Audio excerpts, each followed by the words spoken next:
नमस्कार दोस्तों, आप सभी का स्वागत है मेरे यूट्यूब चैनल में। इसका नाम है विज़न रोजगार समाचार। आज है 11 जून 2025। 11 जून 2025 से संबंधित जितने भी महत्वपूर्ण करंट अफेयर्स के सवाल है आज हम इस वीडियो में पढ़ेंगे। तो चलिए शुरू करते हैं। आज का पहला सवाल है, भारत के पहले अंतर्राष्ट्रीय कृषि हैकाथॉन का आयोजन किस शहर में किया गया? इसका सही उत्तर है ऑप्शन बी, पुणे। भारत सरकार द्वारा नवाचार और डिजिटलीकरण को बढ़ावा देने के लिए पुणे में पहला अंतर्राष्ट्रीय कृषि हैकाथॉन आयोजित किया गया। इस आयोजन में दुनिया भर से विशेषज्ञ, स्टार्टअप और एग्रीगेट कंपनियां शामिल हुई। इसमें स्वच्छ पौधा कार्यक्रम की शुरुआत की गई, जिसका उद्देश्य किसानों को रोगमुक्त बागवानी पौधे प्रदान करना है।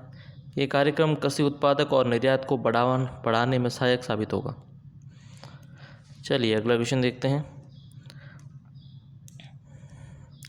और digital India Bhashini division DIBD ने किस संस्था के साथ बहुभाषी AI समाधानों हेतु समझौता किया है? इसका सही उत्तर रहेगा option B, CRIS। DIBD digital India Bhashini division और भारतीय रेलवे सूचना प्रणाली केंद्र CRIS ने एक समझौता ज्ञापन पर हस्ताक्षर किए हैं ताकि रेलवे प्लेटफॉर्म पर यात्रियों को उनकी स्थानीय भाषाओं में जानकारी उपलब्ध कराई जा सके। यह AI आधारित बहुभाषी संवाद प्रणाली के विकास की दिशा में एक महत्वपूर्ण कदम है, जिससे देश के विविध भाषाई समुदायों को लाभ होगा। चलिए अगला क्वेश्चन देखते हैं। 11वां ब्रिक्स संसदीय मंच 2025 किस देश में आयोजित किया गया? इसका सही उत्तर रहेगा ऑप्शन सी, ब्राज़ील। 4 से 5 जून 2025 को ब्राज़ील के ब्रासिलिया में 11वां ब्रिक्स संसदीय मंच आयोजित किया गया। इसमें ब्रिक्स के सभी 10 सदस्य देश ब्रिक्स प्लस विस्तार के बाद के संसद सदस्यों ने भाग लिया। इस मंच का उद्देश्य सदस्य देशों के बीच संसदीय संवाद को मजबूत करना और वैश्विक मुद्दों पर सहयोग बढ़ाना था। चलिए शुरू करते हैं। अगला सवाल है, ICC हॉल ऑफ फेम में शामिल होने वाले नवीनतम भारतीय क्रिकेटर कौन बने? इसका सही उत्तर रहेगा ऑप्शन सी, MS धोनी। पूर्व भारतीय कप्तान महेंद्र सिंह धोनी को 9 जून 2025 को ICC हॉल ऑफ फेम में शामिल किया गया। धोनी के नेतृत्व में भारत ने 2007 T20 world cup, 2011 ODI world cup और 2013 चैंपियंस ट्रॉफी जीती थी। उनका शांत नेतृत्व और विकेट कीपिंग कौशल उन्हें सम्मान का पात्र बनाता है।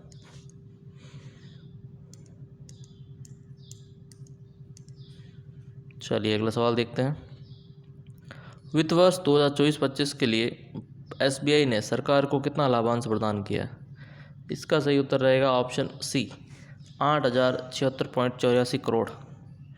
SBI भारत का सबसे बड़ा सार्वजनिक क्षेत्र का बैंक ने फाइनेंशियल ईयर 2025 के लिए सरकार को 8,776.84 करोड़ का डिविडेंड दिया है।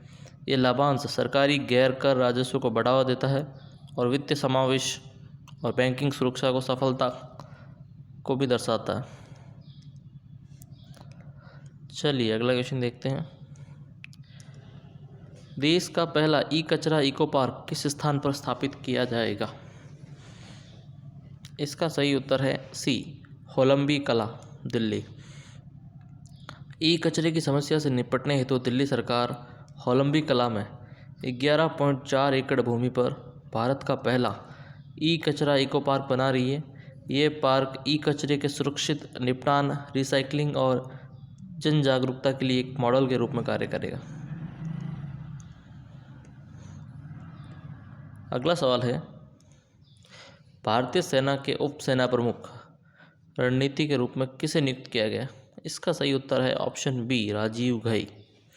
लेफ्टिनेंट जनरल राजीव घई को भारतीय सेना के उप सेना प्रमुख के रूप में नियुक्त किया गया। यह पद सेना की दीर्घकालिक रणनीति और परिचालन योजना के निर्माण में अत्यंत महत्वपूर्ण भूमिका निभाता है। चलिए अगला सवाल देखते हैं। 6वां स्टेपान अवज्ञान मेमोरियल शतरंज टूर्नामेंट किसने जीता है? इसका सही उत्तर है ऑप्शन सी, अरविंद चिदम्बरम। भारतीय ग्रैंड मास्टर अरविंद चिदम्बरम ने आर्मेनिया के जर्मुक शहर में आयोजित प्रतिष्ठित सिक्स्थ, स्टेपान अवज्ञान मेमोरियल शतरंज टूर्नामेंट जीतकर भारत को गौरवान्वित किया है। यह जीत उनके मजबूत रणनीतिक कौशल का प्रमाण है। अगला सवाल है, 29 वर्ष की आयु में अंतर्राष्ट्रीय क्रिकेट से संन्यास लेने वाले वेस्टइंडीज के खिलाड़ी कौन है? इसका सही उत्तर है option B, Nicholas Pooran. West Indies के धाकड़ बल्लेबाज निकोलस पूरन ने 10 जून 2025 को अंतर्राष्ट्रीय क्रिकेट से संन्यास लेने की घोषणा की है। पूरन ने अपने आक्रामक खेल और कप्तानी के जरिए सीमित ओवर के प्रारूप में अपनी विशेष पहचान बनाई है। अगला क्वेश्चन है, विश्व प्रत्यायन दिवस 2025 कब मनाया गया? इसका सही उत्तर है ऑप्शन सी, 10 जून। विश्व प्रत्यायन दिवस हर वर्ष 10 जून को मनाया जाता है। यह दिवस मानकों और गुणवत्ता नियंत्रण की अहमियत को रेखांकित करता है। 2025 में भारत ने इसे QCI quality council of India के नेतृत्व में मनाया। अगला सवाल है, GDP, CPI और IIP के लिए नया आधार वर्ष किस वर्ष से लागू किया जाएगा? इसका सही उत्तर है ऑप्शन बी, 2026। केंद्र सरकार ने निर्णय लिया है कि GDP, उपभोक्ता मूल्य सूचकांक CPI और औद्योगिक उत्पादन सूचकांक IIP के आंकड़ों का नया आधार वर्ष 2026 से प्रभावी होगा। इससे अर्थव्यवस्था की माप अधिक वास्तविक और अद्यतन हो सकेगी।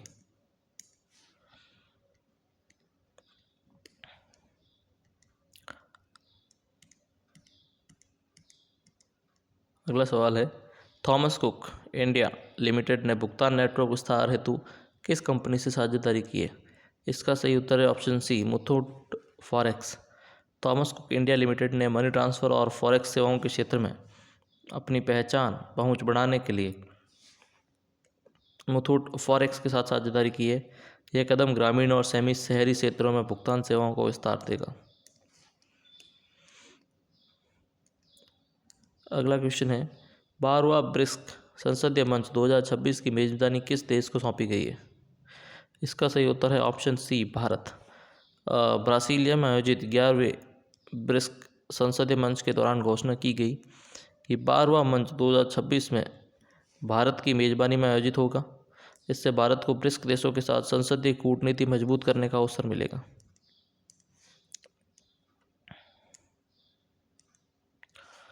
स्वच्छ पौधा कार्यक्रम की शुरुआत केंद्र सरकार ने किस राज्य से की है? इसका सही उत्तर है ऑप्शन बी, महाराष्ट्र। स्वच्छ पौधा कार्यक्रम की शुरुआत महाराष्ट्र के पुणे से की गई है। इस कार्यक्रम के माध्यम से किसानों को प्रमाणित और रोगमुक्त पौधा प्रदान किए जाएंगे, जिससे बागवानी उत्पादन और गुणवत्ता में सुधार होगा।